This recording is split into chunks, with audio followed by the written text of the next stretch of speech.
Arizona, August 1944, Camp Florence. 1,000 miles from home and just one voice away from being remembered. For months, their names vanished into sand and paperwork. Then, one evening, a radio far beyond its range caught something it shouldn't have. It's a voice calling one of them back into the world. The desert held its breath. Heat shimmered off the barbed wire as the men drifted toward the radio, another broadcast in a language they didn't belong to. Static, a pause, then a voice. Italian, clear, familiar. Someone laughed softly, thinking it a trick of distance. But one man didn't move. The name repeated. His name, he heard the flies before he felt the heat. A slow, steady hum that blurred into the wind, scraping across the fence. The desert had its own rhythm, a heartbeat of stillness and rust. Morning light slid through the barrack slats, laying pale stripes across the bunks. Men stirred without speaking. Tin cups clinked, boots thudded against packed sand. The smell of boiled coffee and dust hung heavy in the air. It was the kind of silence that wasn't empty, just filled with everything they couldn't say. Corporal Domenico Ricci sat near the window, fingers tracing the splintered wood. He had stopped marking days on the wall. The desert had swallowed them, one sunrise melting into the next until time felt like glare. Outside, guards walked their routes in mirrored rhythm, rifles resting easy on their shoulders. Even their shadows seemed tired. A faint hum came from the recreation hut, where a generator coughed and caught, then fell quiet again. The Americans called it the heartbeat of civilization. The prisoners called it the noise that forgets. Every sound carried too far here, the cough of an engine, the creak of the windmill, the rattle of a mess tin.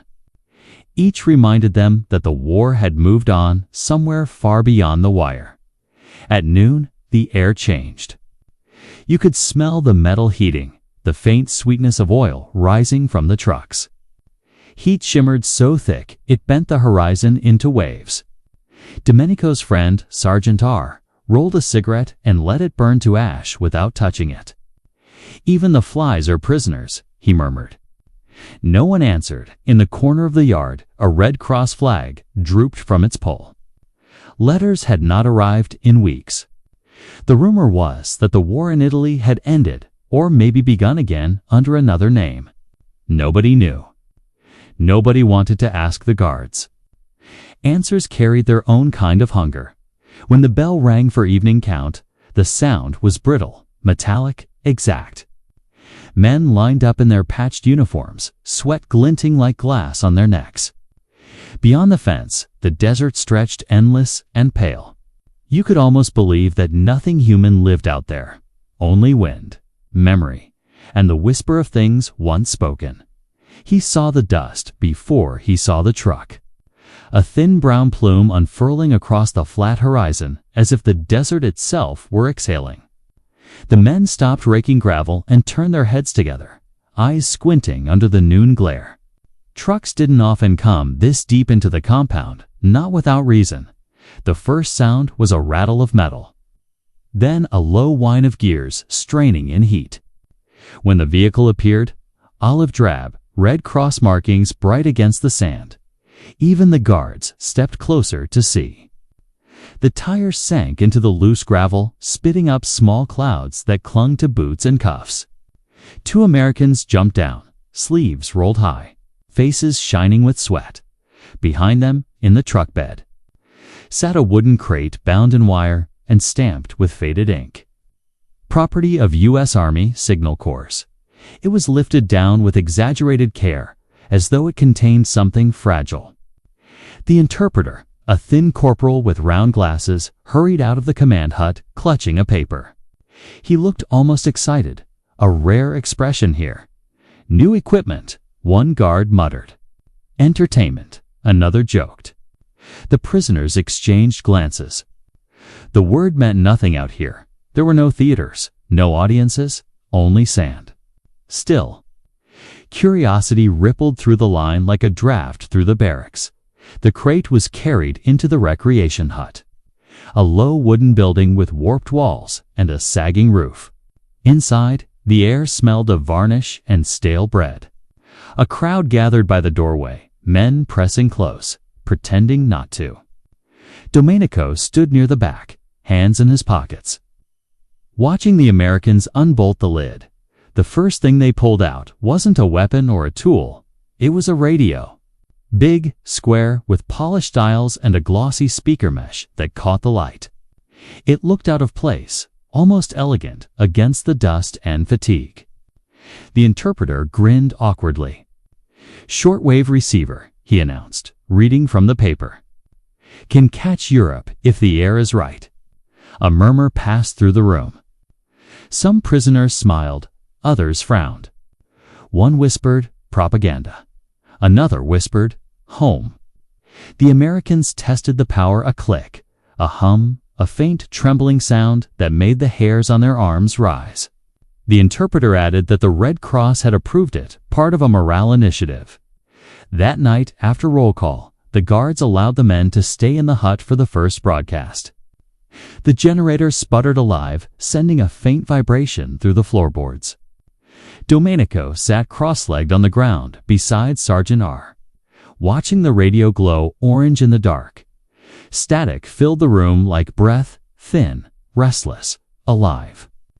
Then came a voice in English, slow and clipped, reading headlines none of them cared about. A pause, more static. The prisoners listened anyway, as though the sound itself carried warmth. When the broadcast ended, no one moved. The generator fell silent, and the desert swallowed the noise. Outside, the moon hung low, pale as paper. Domenico looked up at it through the window slats and thought of Naples, the same moon. The same shape, only the silence between them now felt endless. He smelled the oil first, sharp, metallic, clinging to the floorboards of the recreation hut. The generator had been running since dawn, and the air carried its restless pulse. Today, the Americans said they'd try to catch the Europe bands. The phrase itself sounded like superstition, something between science and prayer. The prisoners gathered again, sitting shoulder to shoulder, their khaki shirts damp with heat. Domenico leaned forward, eyes on the dials. The interpreter stood beside the technician, translating phrases with uneven precision. "If the weather holds," he said, "you might hear." Italy, the word made several men lift their heads. Someone whispered a name too softly to catch. The technician adjusted the knobs. The speaker crackled, groaned, then steadied into a faint voice. English at first. Then, to everyone's surprise, another language crept through the static, halting, rounded, familiar, Italian. It sounded like home seen through fog at first. They thought it a trick, a test transmission, or an old recording. The voice spoke of Naples, of surrender, of new beginnings under Allied supervision. It sounded too deliberate, too polished. Domenico's friend, Sergeant R, crossed his arms. "Propaganda," he muttered. "They want us soft before repatriation." But the words kept coming. Not orders, not slogans, but names. One after another, read slowly, almost reverently. Names of prisoners confirmed alive. Names of men thought missing. Domenico froze. The rhythm of the voice was bureaucratic, detached.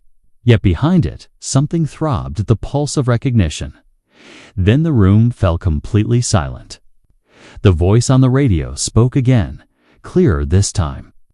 "Corporal Domenico Ricci, prisoner number 2416, Camp Florence, Arizona." A dozen heads turned. The interpreter frowned, unsure whether to translate. The American technician looked up from his notes, startled. Domenico's lips parted, but no sound came out. His name lingered in the air, foreign and intimate, all at once. The silence broke with nervous laughter. "Coincidence," someone said. Another Ricci. "There are many." But even as they spoke, the tone of the broadcast shifted, now reading camp locations, cross-reference lists, official statements. The name repeated, slower. Domenico felt his pulse beat in his throat. Sergeant R whispered, "They're watching us. Maybe they want to see who reacts." He said it like a joke, but his eyes never left the dial. The air thickened with unease. Some men turned away, crossing themselves. Others leaned closer, drawn despite fear. Then, static. The voice cut mid-sentence, leaving the speaker hissing like a snake. The technician tapped the panel, frowned, and called it a signal drift. The room stayed frozen. Domenico exhaled only when the hum died. Outside, the wind picked up, carrying sand across the yard in low curls. The men dispersed slowly, half afraid the desert itself had learned their names. Domenico lingered by the doorway, staring at the radio through the half-open door. The orange glow on its dial reminded him of something faint and alive, like an ember refusing to go out. He touched the radio that night, when no one was watching. The hut was dark except for the dull glow from the dial, a single circle of light trembling over metal. His fingertips brushed the mesh, feeling the faint warmth that still lingered there. It was absurd, he thought, that a machine could know his name when he barely remembered his own voice. The American technician, a quiet man with grease-stained hands, noticed him through the open doorway. "Can't sleep?" he asked. His tone wasn't mocking, only tired. Domenico hesitated, then shook his head. "No." The man stepped closer, holding out a small metal tool. "Here helps tune the coil better." Domenico didn't understand every word, but the gesture was clear permission. He knelt beside the console, careful as if handling a wounded bird. Together they listened as the machine breathed static and ghost tones. The technician adjusted one dial. Domenico, another. The hum deepened, steady as a heartbeat. Then, faintly, a melody slipped through the interference. Slow, familiar, trembling. "Oh, Sol mio." Not an announcement, not news. Just a song, fragile and cracked, wandering through air that shouldn't have carried it this far. The technician leaned back, a half-smile on his face. "Italian, right?" Domenico nodded, throat tight. "Home," he said simply. For a long while, neither man spoke. The others in the hut had fallen asleep, their breathing a soft, collective rhythm. Outside, the wind scraped at the walls. Domenico stared at the radio, imagining sound traveling across continents, over oceans, mountains, and silence until it found them in this desert of forgetting. When the song ended, he whispered, "Can we find it again?" The technician shrugged. "Maybe. Depends on the air." He didn't switch the machine off. Instead, he slid it toward Domenico. "You try?" Domenico reached for the dial again, his hands steady now. He turned it slowly, careful not to lose the faint thread of music still echoing somewhere between frequencies. For a moment, he thought he could hear voices behind the static laughter. Applause, a broadcast hall full of life. The technician stood, wiped his hands on a rag, and left without another word. Before he closed the door, he flicked off the light above the doorway, leaving only the radio's ember glow. It cast long, soft lines across Domenico's face, half shadow. Half memory, he stayed there until the generator began to sputter. Then he turned the dial to silence. The machine gave one final sigh before going dark. In the sudden quiet, the desert outside seemed almost kind, as if it, too, had been listening. He heard the song again before dawn. Not from the radio this time, but from the yard, a low hum rising through the still air. Uncertain at first, then gathering shape. A few prisoners had woken early to clean the grounds. One of them was humming "O Sol Mio," the tune Domenico had found in the static. Others joined in quietly, as if afraid the sound might break. The desert was cool, almost tender, in that hour. The sky pale and fragile, like old glass. Domenico stepped outside, still holding the small tuning tool the American had given him. It caught a glint of the morning light, sharp as memory. He stood at the edge of the yard, listening. The guards on duty didn't interfere. One leaned on his rifle, another adjusted his cap, both pretending not to hear. Perhaps they, too, recognized something in the sound, not the words. But the ache beneath them. By breakfast, the tune had drifted everywhere into the barracks. Across the laundry lines, over the mess tables. It wasn't rebellion or hope. It was simply noise that felt alive, and that was enough.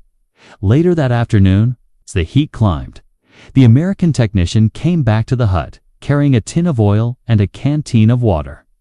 He found Domenico sitting on the step, eyes half closed, face turned toward the hum of distant singing. The man paused, unscrewed the canteen, and handed it over. "For the throat," he said. Domenico smiled faintly, took a sip, and passed it back. "Grazie." The word sounded almost ceremonial in the dry air. The technician nodded. "Don't thank me. Thank the airwaves." For a moment, both men just sat there, watching heat ripples dance above the fence. From somewhere near the mess hall came laughter, brief, human, unguarded. A sound that belonged to no side. Inside the hut, the radio waited. The technician reached over and turned the dial a fraction, coaxing another faint signal from the static. Together, they listened to a voice reading weather reports in German. Then another in English, then silence again, when the machine began to fade. Domenico placed his hand on its side, not to fix it, but as if to reassure it. The American watched, then quietly placed his own hand over the casing too. The gesture was clumsy, wordless, but in that small contact between skin and steel, there was something whole, a bridge built not of language, but of listening outside. The sun pressed hard against the earth. The desert shimmered like water that would never be reached.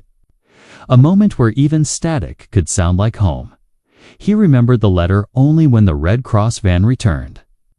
Weeks had passed since the broadcast, and yet the sound of his name still hovered in his mind like a half-remembered dream.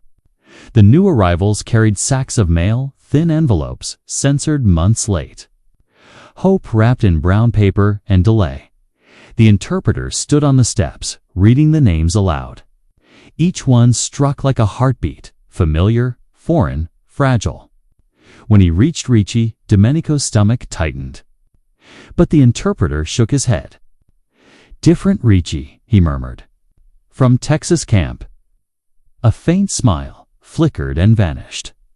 After a roll call, the Red Cross officer, a tall woman with pale gloves, stayed behind to inspect the infirmary. Her Italian was hesitant but kind. Domenico approached her, hat in hand. "Signora?" he asked softly. "The broadcast. The one that reads names. Who decides them?" She hesitated, then gestured toward her clipboard. "They come from lists," she said. "We collect them from reports, hospital records, telegrams.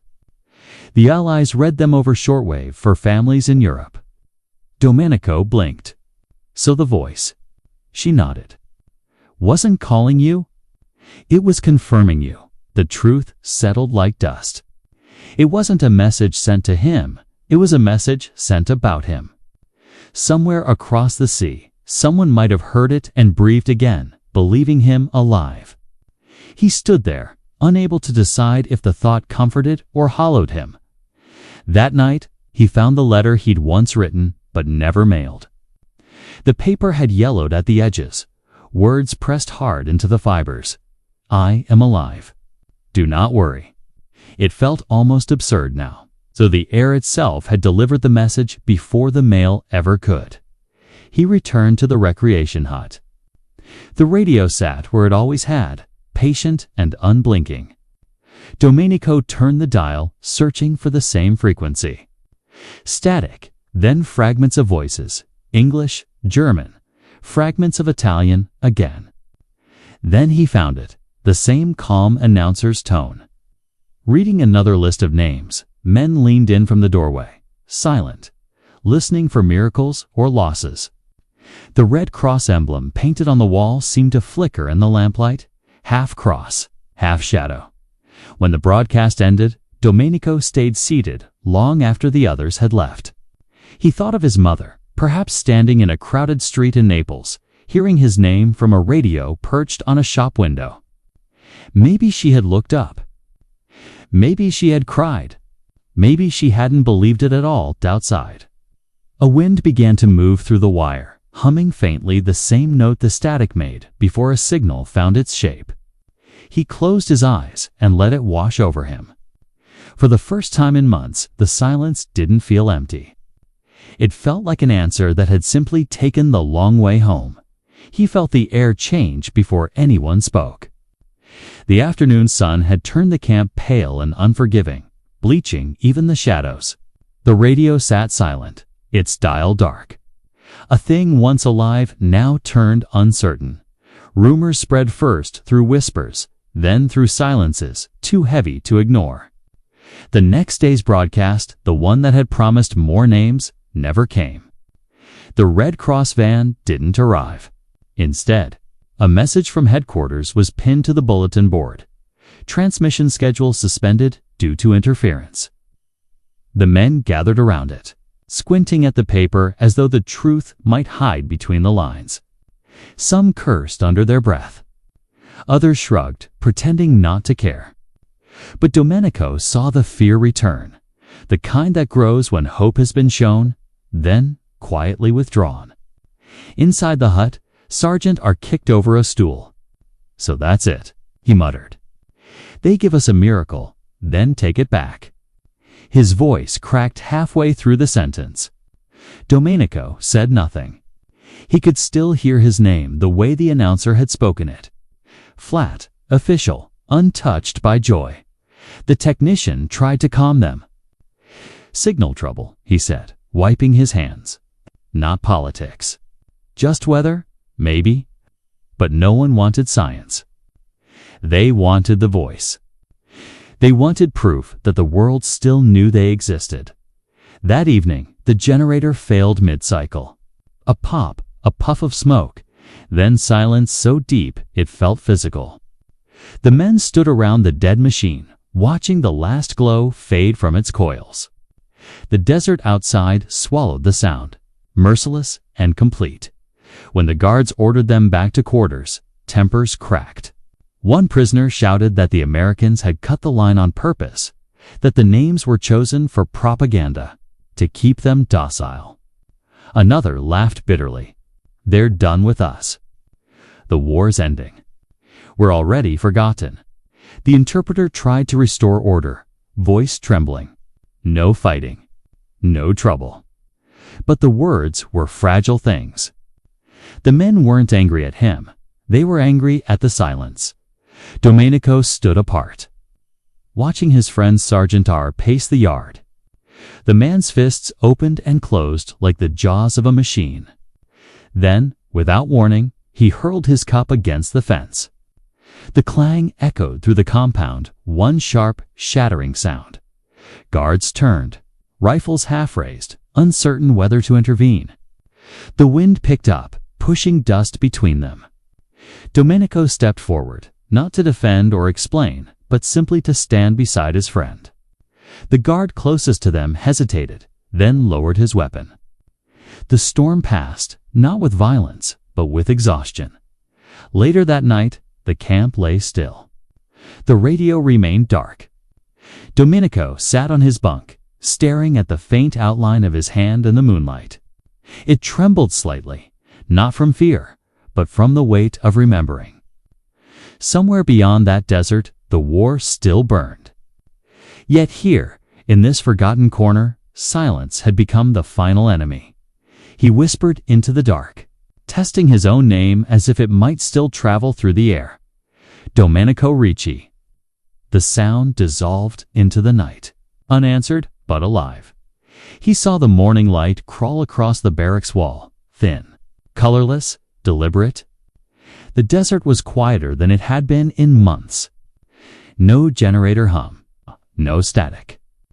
Only wind brushing through wire, the sound dry as paper. The guards walked slower now. Even they seemed subdued, as if the silence carried weight. Breakfast came and went with little talk. Tin cups met the table softly, like apologies.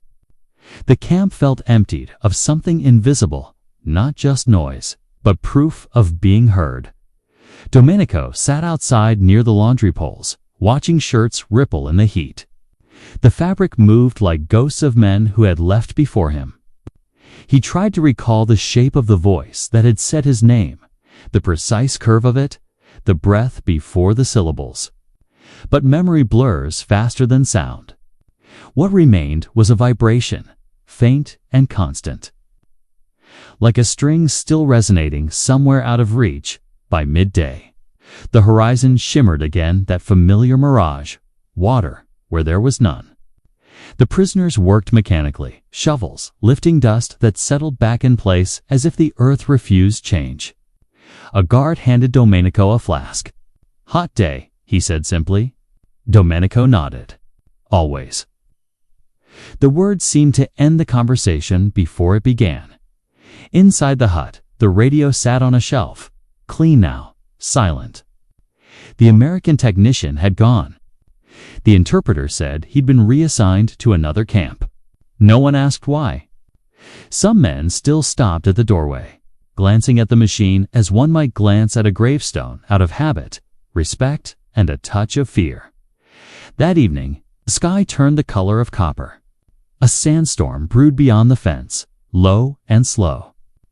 Domenico watched it from the yard, the wind combing through his hair, the smell of dust rising like burnt paper. He thought of Naples, of narrow streets after rain, of his mother's voice calling him in from the window. He wondered if she still turned the radio on each evening, listening for names. As darkness came, the wind eased. Someone began to whistle softly, a tune without shape, barely carried by air. Domenico didn't join in, but he listened. The sound threaded through the camp like a memory passing between strangers. When the lights dimmed, he walked to the recreation hut one last time. The door creaked open, dry hinges whispering. The radio waited in the half-light, its surface cool under his hand. He didn't switch it on. Some things, he thought, were meant to remain unanswered. He sat there until the stars emerged, hard, cold, countless. The desert no longer felt endless, only quiet. Not empty, but at peace. He heard it again, or thought he did. A faint hum beneath the wind, almost nothing, almost everything. The kind of sound that might live inside memory rather than air. He rose from the bench outside the hut and turned toward the wire. The desert stretched beyond, silver under the moon. Somewhere, a loose strand of fencing vibrated in the breeze, plucking a single metallic note over and over, thin, endless. Familiar. He stood listening until the camp itself seemed to breathe in rhythm with it. The barracks, the watchtower, the cooling sand all caught in the same soft vibration. It was not the voice from the radio, nor the song, nor the static. It was the after-sound of being known, once, by name. Domenico closed his eyes. The wind pressed gently against his face, warm and dry, carrying the faint taste of copper and salt. In the distance, a coyote called one brief, lonesome cry that faded into the dunes. The silence that followed was full, complete. When he opened his eyes again, the wire was still singing a low, steady tone stretching into the night. It might have been wind. It might have been memory. It didn't matter. Either way, it was his Arizona. 1944 Camp Florence was one of the largest Italian prisoner of war camps in the United States, holding over 13,000 men. During that year, Allied shortwave broadcasts read prisoners' names to assure their families they were alive. Many, like Domenico, first heard their own survival not from a letter, but from the air itself. Inspired by Red Cross inspection reports and U.S. Army Signal Corps archives, 1943 to 45.